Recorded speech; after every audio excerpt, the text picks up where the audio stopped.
Hi, I'm Ian Kerr. We're here at Postal Vision 2020 and I'm with John Hagel from the Centre for the Edge at Deloitte. The Centre for the Edge, isn't that contradictory? Because Centre Edge.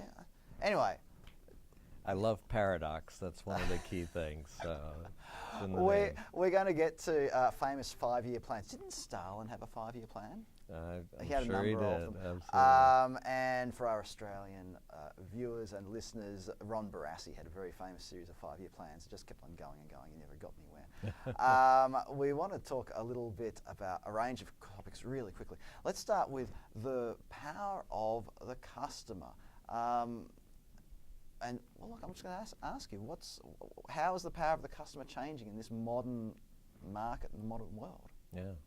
No, I think it's early stage yet, but certainly one of the impacts of all this digital technology is that it's making information much more accessible to the customer in terms of what are the options that are available to me.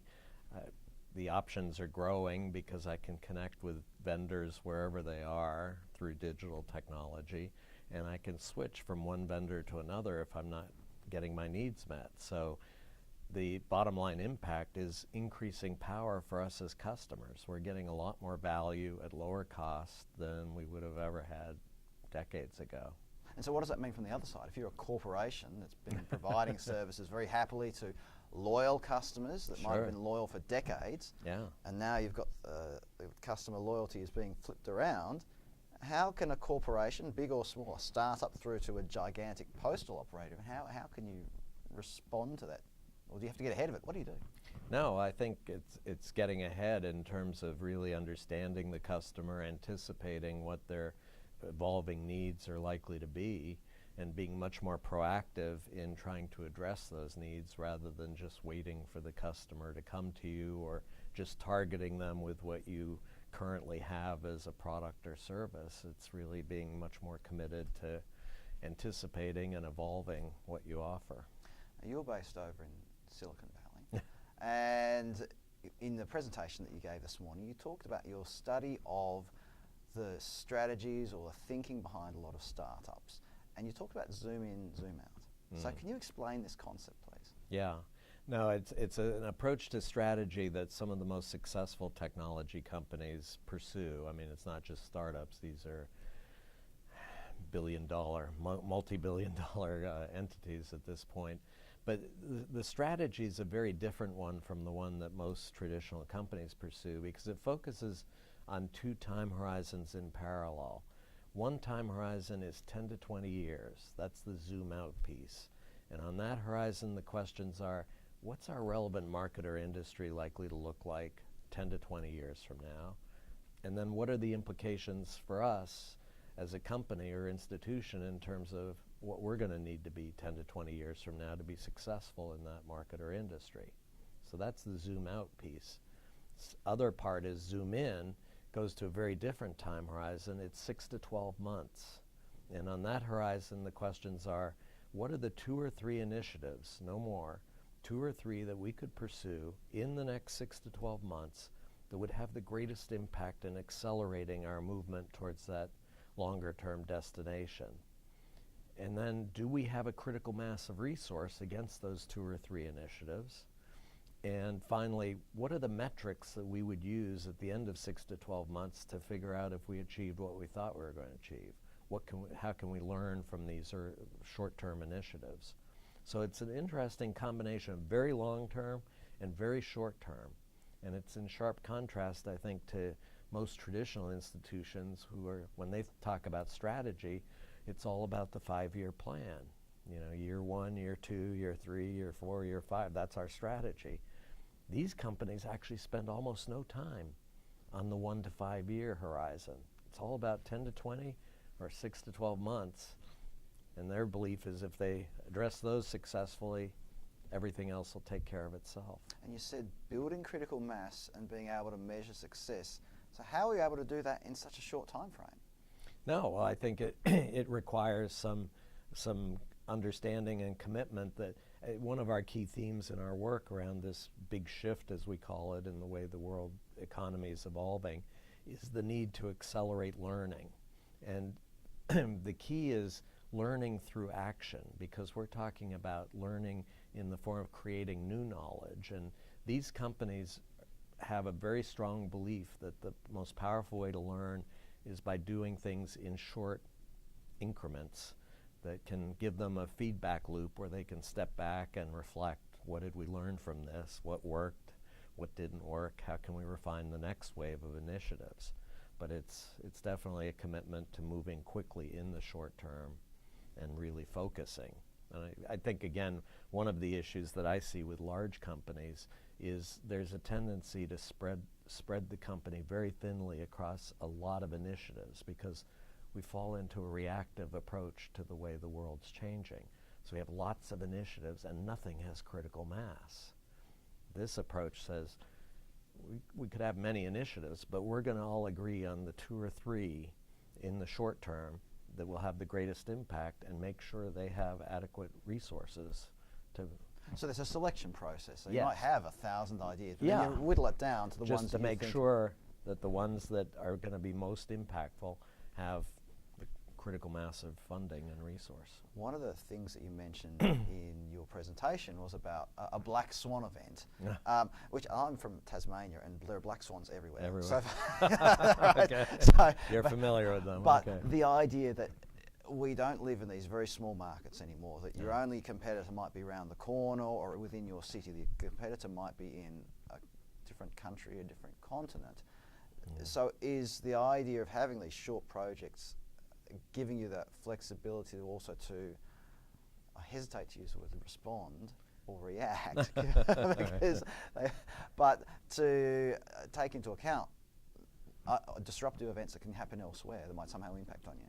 Yeah, it's constantly a learning process, in the sense that I think it's less about reacting to the unexpected. I mean, you're committing to a 6-month initiative, so God forbid a black swan comes in the middle 3 months from now.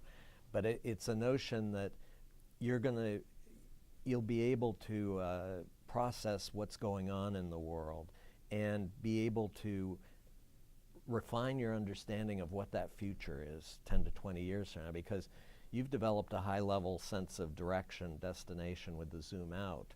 But one of the key goals of these short-term initiatives is to test some of those assumptions. You're starting to move in the direction of that anticipated future. If it's not playing out the way you thought, if these short-term initiatives aren't producing what you thought, it's a cause to step back and say, wait a minute, do I need to refine my view of the future, or do I need to figure out a different way of approaching it so that I can have the impact I need? But it's so within a postal operator, let's say, a postal operator might have a couple of 100 years of history, huge workforce, probably a unionised workforce, multiple locations, and oversight from the government, and obligation from the government, and lots of other things that could almost pull the company down. How can you create, or what are some of the things that you could do to create a culture of innovation, either in a part of the company or across the whole company? Can you just give us a couple of ideas there? Yeah, it's a challenge. I mean, clearly postal services have particular constraints or issues to address, but I think any large institution has that risk of falling into a culture of just keep doing what we've always done because that's the way we became successful. And I think part of it is, first of all, just building awareness about how fast the world is changing. I think a lot of senior leaders don't really have a sense of how much is actually changing today versus, it's somewhere out in the future, and maybe my successor can take care of that. The classic strategy of kicking the can down the road. Yeah. Right. And so part of it is building that awareness. Part of it is just finding it doesn't have to be the entire leadership, but 1 or 2 leaders who just have this sense that we're spread way too thinly, and we need more focus, and we need to have some sense of direction of where we're going.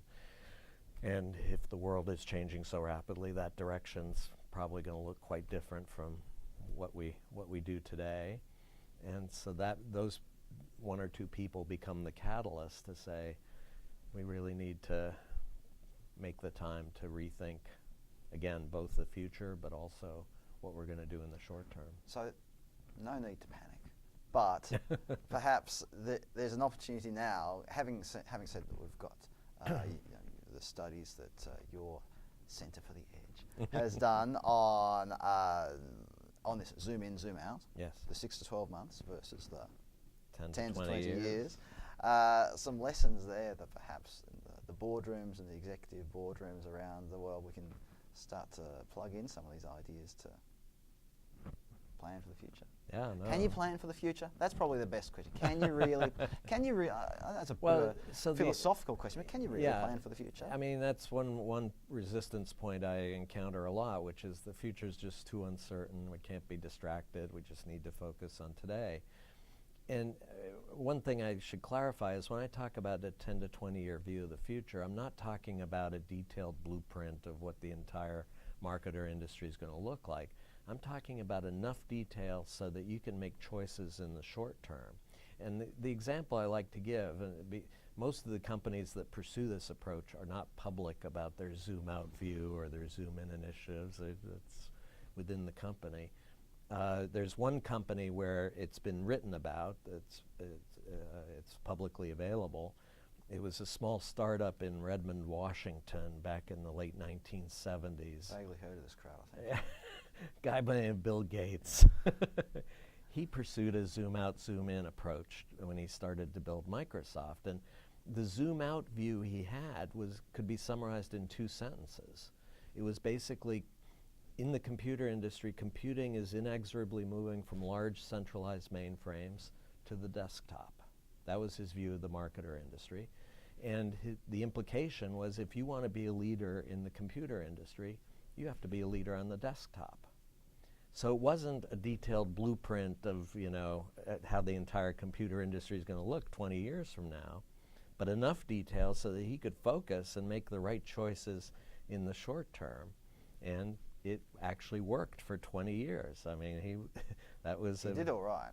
I think one can't really argue with the results. It was very impressive. I think that's a good note to finish on. John Hagel, Centre for the Edge, I beg your pardon. Centre for the Edge. Centre for the Edge at Deloitte. Thank you very much for joining us today. Appreciate the opportunity. Thank you.